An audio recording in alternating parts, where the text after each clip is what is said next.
Tudor, Tudor, Tudor, what have you done to me? Let's take you to the table and find out.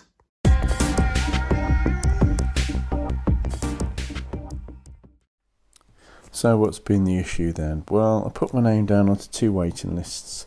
I'll show you the 2 watches in a minute, and within 10 minutes got called on Friday to come see both of them. And the watches were the one on the right, the Tudor Blackberry Pro, and the one on the left, the Tudor Ranger for this year. So very, very tempted at one point to buy both, but not made money. So went for this one, which I'm just going to show you. Which one did I plump for? Answers in the comments before I open it. But yeah, here we go. Same sort of Tudor box. Nice sort of felt base, faux wood, faux pleather around the top, with the Tudor shield on the top. So bit of a drum roll. Which one did I opt for? Last chance to guess. It was in fact the Ranger. So tried this on, saw it in the shops when I asked to be put down on the waiting list. Really liked it. Really liked the clear numerals. Liked the spacing on the dial. A lot of people sort of saying that they're not that keen on how much dead space there is. But I've got 7.5 inch wrist, which I'll show you in a little bit. But let's have a look inside the box first. So first of all, spare links. Bought it from Beaverbrooks. Spare links got put down on the list for Beaverbrooks and for Goldsmiths. I'll talk about that in a little bit.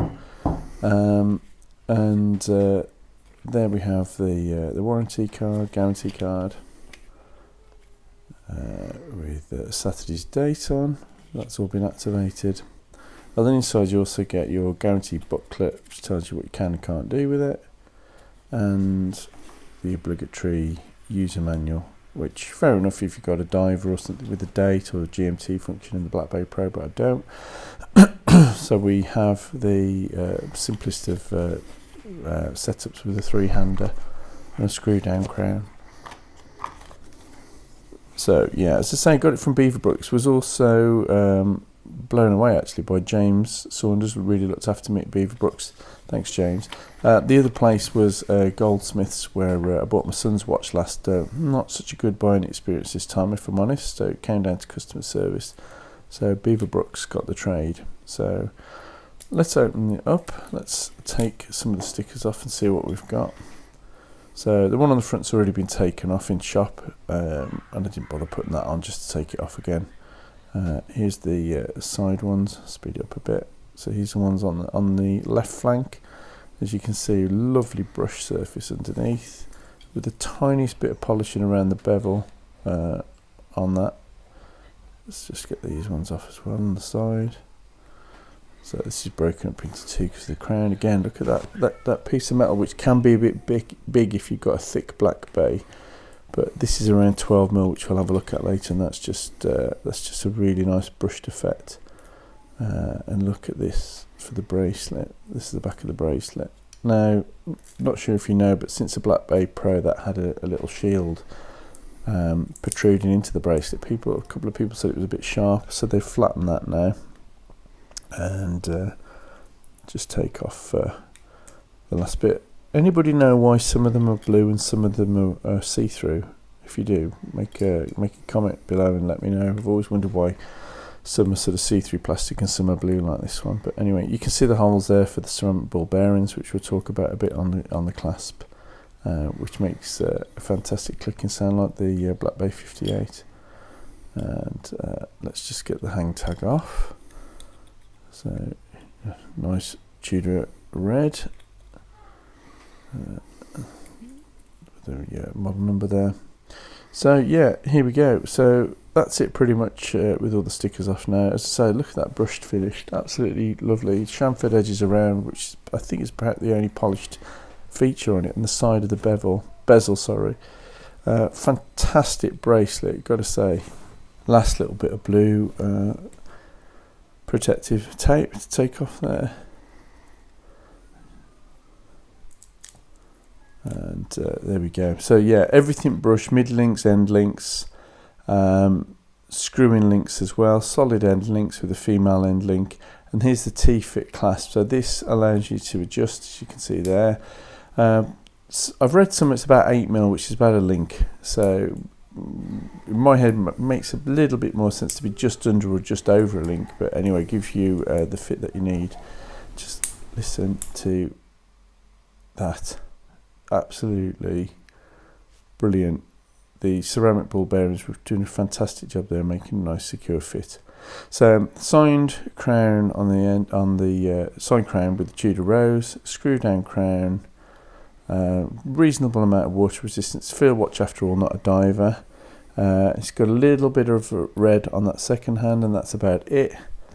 Tudor Geneva and the shield at the 12, Ranger just above the 6, and Swiss made around the 6. Hacks as you'd expect for a field watch, and nice smooth crown. It was a tiny bit gritty when I bought it, but I managed to undo it, blew into it a little bit, and whatever was in there seems to have gone now. So super smooth crown action. Fantastic bracelet and clasp. And as I'm sure a lot of you have seen now, no faux rivets on this one. So completely set up for it to be a tool watch. That clasp, very reminiscent of other brands, or one particular other brand. I'm going to get to the end of this video and not mention any other brands other than Tudor. See if I can do it. So yeah, very accurate. By the time I'd done the video, I'd had it for 24 hours and I'd set this. Woke up the next day, I think it was out by half a second after 24 hours. So the COSC certification really kicking in there. Not that great big slab of metal on the side that you'd expect from some of the other Black Bay ranges. So let's have a look where we are on the calipers. So advertised at 39, that's going just over the bezel, so down the sides, but this is, there we are, 39 bang on the bezel measurement. As I say, tiny bit more if you go just over because of that sort of chamfered edge. And there we go, 12.2 on the thickness, very wearable, easily slips under a cuff. It can go unnoticed, or you know, your Berghaus top or whatever if you're out and about and using it as intended. With a lug width of, I always find this really fiddly, of there we go, bang on 20mm. And let's check out the lug to lug.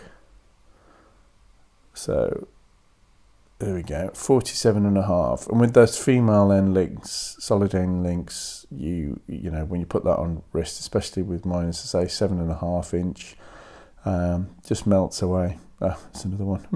They're everywhere, the stickers are. I'm going to leave the one on the back of the case. I like to do that, but I will take this one off. There we go. Sticking a bit with the weather. So yeah, there we go. Fully stripped of all its tags apart from that one on the back of the case. So you see very plain oyster case, very plain back. It's just sort of talking about the caliber there and the fact it's a Tudor and not much else. I don't think it even has a water resistance rated on the back. And there you have it. So you can wear it just above the knuckle. Then here we are in the Sheffield Sunshine. Bling shaping. Look at the AR coating on that. You can have it in direct sunlight and no problem with legibility. That clasp looks amazing. The bracelet brushing looks fantastic. Sitting there just above my knuckle, but with the T-fit clasp, you can obviously wear it however you like. Just an absolutely outstanding field watch, I think. Really impressive. So back at the table, here's the surprise I was talking about. You can also use the bracelet for the Black Bay 58. It perfectly fits. It does prefer the Black Bay 58 spring bars. Couldn't quite get it to work with the Ranger toolbars, but there you go. It's an option if you are able to pick up both, or if you want to consider it as an aftermarket add-on. Unfortunately, I wouldn't imagine that you're going to get an awful lot of change out of £500 for an aftermarket Tudor bracelet. But look at that T-fit clasp. You can mess with it when the weather gets hot, as it is in the UK at the minute. We're experiencing a heat wave.